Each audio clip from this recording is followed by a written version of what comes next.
Mula kay John Reps mga kapatid, sa isang pagkakataon muli ipinakita ng Amerika ang kanilang bagsik nang ito ay magpakawala ng isang ICBM o Intercontinental Ballistic Missile mga tol. No, at Israel at Egypt mga kapatid, tumataas ang tensyon. Ako po, alamin natin tong mga impormasyon na to mula rito kay John Reps. Samahan ninyo ako mga kapatid. Bago yan, huwag mo nyo kalimutan mag-subscribe kay John Reps. Nakalagay po ang link sa ibaba. At kung bago ka pa lamang dito at trip mo yung mga ganitong klaseng usapan, pwede ka magbigay ng komentaryo sa ibaba, makisali ka sa reaction natin mga tol. Alright, so wag na natin patagalin pa, panoorin na natin to. Sa patuloy na tensyon at mga kaguluhan sa mundo ay ipinakita ng Amerika ang bagsik ng nuclear deterrent nito kung saan nagpakawala ito ng intercontinental ballistic missiles na layong matiyak ang seguridad ng bansa at mga kaalyado nito. At tensyon sa pagitan ng Israel at Egypt ay tumaas dahil ang Egypt ay patuloy sa pagtatayo ng mga military outpost nito at Grabe, talagang tuloy-tuloy mga tol yung kaguluhan sa buong mundo. Ito yung mga nakalagay sa hula sa Bible mga prophecy, 'di ba? Darating ang panahon, titindig ang bansa laban sa bansa, kaharian laban sa kaharian, aalingaw-ngaw ang mga digmaan sa buong daigdig. Ito na mga tol, nakikita, nasasaksihan natin.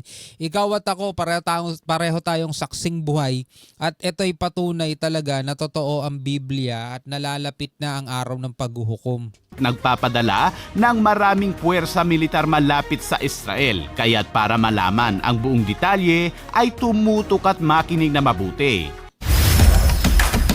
Nakikita niyo yan? Sa patuloy na tensyon at kaguluhan sa iba't ibang mga bansa bilang kahandaan at kakayahan ng mga puwersa militar ng Amerika, ang pinagsamang kupunan ng Air Force Global Strike Command ay naglunsad ng isang Minuteman III Intercontinental Ballistic Missile kahapon sa Vandenberg Space Force Base sa California. Ang test launch na ito ay bahagi ng nakagawiang aktibidad ng Amerika na idinisenyo upang ipakita ang bagsik ng nuclear deterrent nito na maaasahan at epektibo sa pagpigil sa mga banta at So pinapakita pa rin dito ng Amerika na talagang sila pa rin ang pinakamalakas na kakayanan, no? Parang ganyan yung ipinapakita nila rito. deterrent nito na maaasahan at epektibo sa pagpigil sa mga banta at pagtiyak sa mga kaalyado nito. Ang pagsubok umanong ito ay bahagi ng patuloy na pangako ng Amerika sa pagpapanatili ng credible deterrent at hindi isang tugon sa kasalukuyang mga kaganapan sa mundo. Pinangasiwaan ng 377 Test and Evaluation Group ang nasabing test launch. Sila ang tanging dedikadong organisasyon ng ICBM test ng bansa na nagsasagawa ng mga pagsubok at kumukolekta ng mga data upang suriin ang kasalukuyang kakayahan ng ICBM. Naalala ko bigla yung video doon kay Melv's Castle, no? Sabi nung Chinese general, hindi daw nanaisin ng US ang magkaproblema sa kanila, no? Mas malakas daw sila mas malakas daw sila sa Amerika. Sa panahon ng pagsubok sa Minuteman III ICBM ay nilagyan ito ng Telemeter Joint Test Assembled Re-entry Vehicle upang makuha ang mga data ng system at tinanggalan ito ng nuclear warhead. Ang Minuteman III ICBM ay isang kritikal na bahagi ng nuclear triad ng Amerika at ito ay may kakayahang magdala ng nuclear warhead. Mahalagang tandaan na ang Minuteman III ay isang weapon of last resort. Weapon of last resort mga tol, ibig sabihin hindi to basta-basta gagamitin. No, hindi to basta-basta gagamitin. Last resort na to. Kumbaga kung talagang wala na, kung magkakapit-pitan na mga kapatid, eto na yung pinakahuling baraha. No, damay-damay na tayo, parang ganun.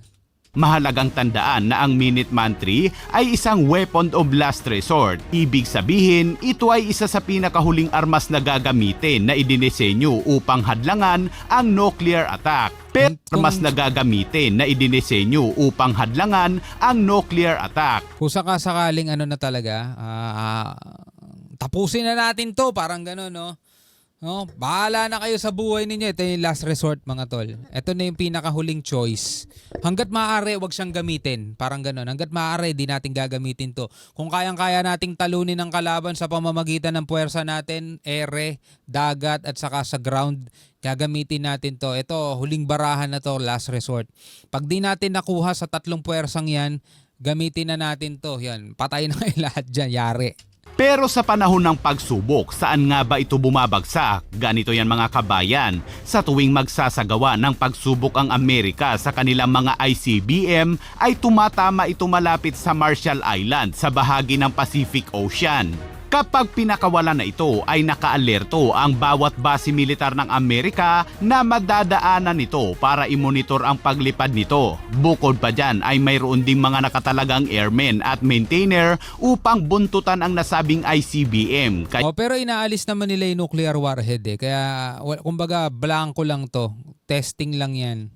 Talagang airmen at maintainer upang buntutan ang nasabing ICBM, kaya't sakaling pumalya ito sa himpapawid ay kaagad itong pasasabugin ng mga Air Force na nakabuntot dito. Ang Minuteman III ICBM ng Amerika mga kabayan ay hindi ito katulad ng Typhoon o iba pang mga armas ng Amerika na pwedeng ilipat ang mga posisyon dahil ang ICBM na ito ay nakafix lamang sa iba't ibang bahagi ng Amerika pero kaya nitong abutin ang China. Ang ICBM Ito yung katulad ng sa Terminator, alam niyo yun, yung movie. Ito yung isa dun sa mga pinakawalan ng Genesis yung AI, pinakawalan niya lahat test launch program ay nagpapakita ng kakayahan sa pagpapatakbo ng Minuteman III at tinitiyak ang kakayahan ng Amerika na mapanatili ang isang malakas at kapani-paniwalang nuclear deterrent bilang isang mahalagang elemento ng pambansang seguridad ng Amerika at ang seguridad ng mga kaalyado at kasosyo nito.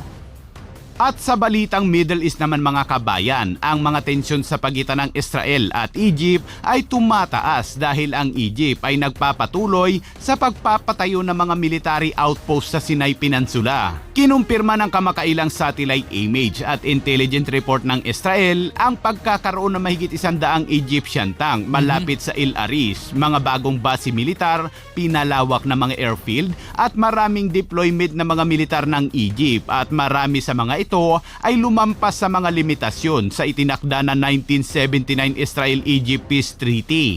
Ilang dekada na ang nakalipas mula na magbakbakan ng dalawang bansang ito kung saan nilampaso ng Israel ang Egypt at mula sa makasaysayang kasunduan sa kapayapaan noong 1979, pinanatili ng Israel at Egypt ang isang malamig ngunit matatag na kapayapaan.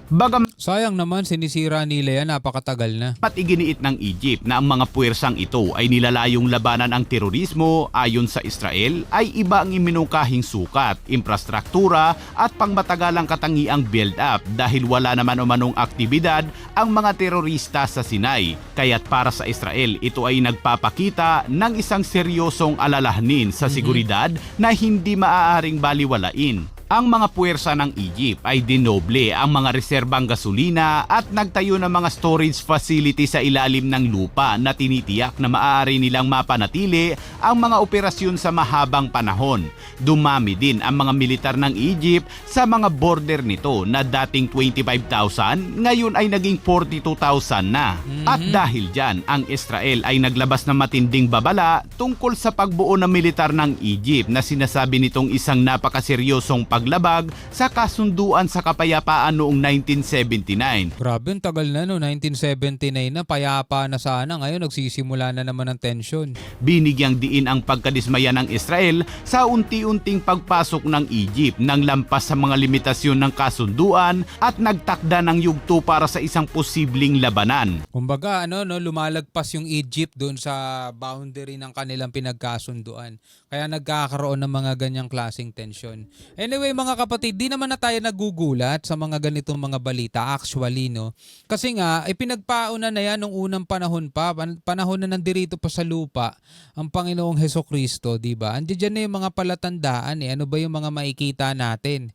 Di ba? Paglaganap ng mga salot, kahirapan, mga hindi pangkaraniwang lindol, di ba? Yung mga ganyan, kahirapan, digmaan, lahat yan mga tol, palatandaan yan Lahat ng yan ibinigay sa atin bilang tanda na nalalapit na ang ikanyang ikalawang pagparito para tubusin o para kuhanin na yung mga maliligtas mga tol.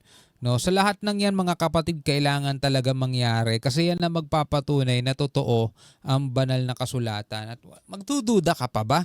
'Di ba? Hindi pa tayo lahat pinapanganak na naisulat na 'yan. Ngayon nangyayari na lahat-lahat mga tol, 'di ba? Anyway, bilang isang Pilipino, ano masasabi mo diyan? Comment ka na lamang sa ibaba. Hanggang sa muli, ako nga pala si Shobal D.